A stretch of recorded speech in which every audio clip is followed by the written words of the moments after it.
இந்திய கிரிக்கெட் அணியின் T20 captain Suryakumar Yadav அகமதாபாத்தில் உள்ள பல்கலைக்கழக விழாவில் மாணவர்களிடையே ஆற்றிய இந்த உரை மிகவும் ஊக்கமளிக்கக்கூடியது. தனது தற்போதைய ஆரம் குறித்து அவர் வெளிப்படையாக பேசிய விதம் ஒரு சிறந்த தலைவனுக்கான பண்புகளை காட்டுகிறது.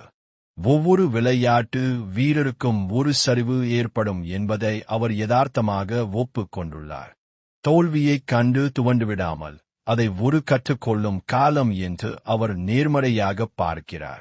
தான் சரியாக விளையாடாத போதும் அணியின் மற்ற 14 வீரர்கள் அந்த இடைவெளியை நிரப்புகிறார்கள் என்று கூறி தனது அணியினரை அவர் பெருமைப்படுத்தியுள்ளார். தேர்வில் மதிப்பெண் குறையும் போது நாம் படிப்பதை நிறுத்துவதில்லை, இன்னும் கடினமாக படிக்கிறோம் என்ற உதாரணத்தை மாணவர்களுக்கு புரியும் வகையில் மிக அழகாக கூறியுள்ளார். நான் சிறப்பாக விளையாடும் போது என்ன நடக்கும் என்று அவர்களுக்கு தெரியும் என்ற தன்னம்பிக்கை கலந்த வரிகள் அவர் மீண்டும் தனது பழைய ஆட்டத்திற்கு திரும்புவார் என்பதை காட்டுகிறது. சூரியகுமார் யாதவ் போன்ற ஒரு உலகத்தரம் வாய்ந்த வீரர் தனது சரிவை மாணவர்களின் கல்வி போராட்டத்தோடு ஒப்பிட்டு பேசியது அங்கிருந்த இளைஞர்களுக்கு பெரும் உத்வேகத்தை அளித்திருக்கும்.